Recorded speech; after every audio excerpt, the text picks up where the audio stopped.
வணக்கம் நண்பர்களே, இது உங்க பசுமை மாடித் தோட்டம் யூடியூப் சேனலுக்கு உங்களை அன்போட வரவேற்கிறேன். இன்னைக்கு நம்ம என்ன பார்க்க போறோம்னா, விதைப்புல இருந்து அறுவடை வரை கொத்தவரங்காவோட வளர்ச்சியை பார்க்க போறோம். வாங்க நம்ம இந்த வீடியோல பார்க்கலாம். இப்போ அது ஒரு வாரம் கழிச்சு பாருங்க எப்படி இருக்கு. ஒரு வாரத்துக்கான வளர்ச்சி அது. இது 17 நாள் கழிச்சு இந்த மாதிரி தான் இருக்கும் உங்களுக்கு. இப்போ பாருங்க, கிட்டத்தட்ட 20 நாள் ஆயிடுச்சு. இப்போ நம்மளுக்கு செடியில் நல்லா பிஞ்சு விட்டுருக்கு பாருங்க. பூ வச்சு பிஞ்சு விட்டுருக்கு. இந்த ஒரு தொட்டியில் 2 செடி வச்சுருக்கேன் நான் இந்த மாதிரி மொத்தம் 3 தொட்டி வச்சுருக்கேன்.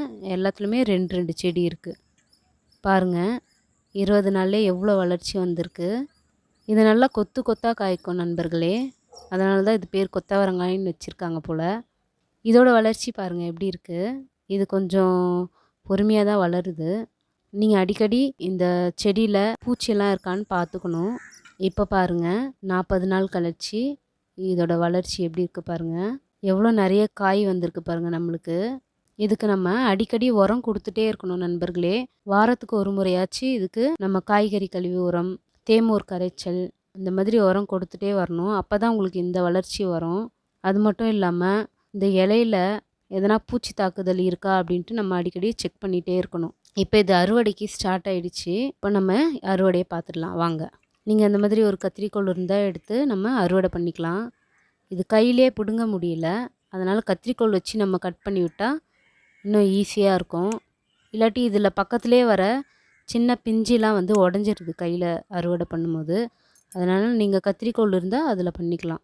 பாருங்கள், நம்மளுக்கு எவ்வளோ காய் வந்திருக்கு. இதுக்கு முக்கியமே நம்ம கொடுக்குற உரம் தான் ஃப்ரெண்ட்ஸ். உங்களுக்கு நிறைய பூச்சி தாக்குதல் அந்த மாதிரிலாம் இருக்குன்னா நீங்கள் 2 வாரத்துக்கு ஒரு வாட்டி வேப்ப எண்ணெய் கரைச்சல் கொடுக்கணும். அதனால் உங்களுக்கு இலையில வர பூச்சி தாக்குதல்லாம் அழிஞ்சிரும். இந்த கொத்தவரங்காயில் நிறைய மருத்துவ குணங்கள் இருக்குது நண்பர்களே. இது அதிகமாக சுகர் பேஷண்ட்ஸ் எடுத்துக்கலாம். இதில் வந்து நார் சத்து அப்புறம் பொட்டாசியம் சத்து இருக்கிறதுனால இதயம் பலவீனமாக இருக்கிறவங்க அடிக்கடி இந்த காயை எடுத்துக்கலாம். இந்த கொத்தவரங்காயை வாரத்தில் 2 நாள் நம்ம உணவில் சேர்த்துக்கிட்டோம்னா நம்மளுக்கு செரிமான பிரச்சனை, மலச்சிக்கல் பிரச்சனை இருந்தால் அது குணமாகும் நண்பர்களே. பாருங்கள், இப்போ நான் எவ்வளோ காய் அறுவடை பண்ணிகிட்டே இருக்கேன்ட்டு. பாருங்கள், நம்மளுக்கு எவ்வளோ காய் வந்துகிட்டே இருக்குன்ட்டு. இதுக்கு முக்கியமே உரம் தான் நண்பர்களே. நான் அதுக்கு தான் திரும்பி திரும்பி சொல்கிறேன். பாருங்கள் நண்பர்களே, நம்ம எவ்வளோ காய் ஈல்டு எடுத்திருக்கோம் பார்த்தீங்களா. இது ஒரு 4 பேர் இருக்கிற குடும்பத்துக்கு தாராளமாக பத்தும். பாருங்கள், இன்றைக்கி நான் முதல் முறையாக கொத்தவரங்காய் அறுவடை பண்ணியிருக்கேன். இந்த கொத்தவரங்காய் தவிர நம்ம மாடி தோட்டத்தில் நிறைய பிளான்டிங் வச்சுருக்கோம் நாங்கள்.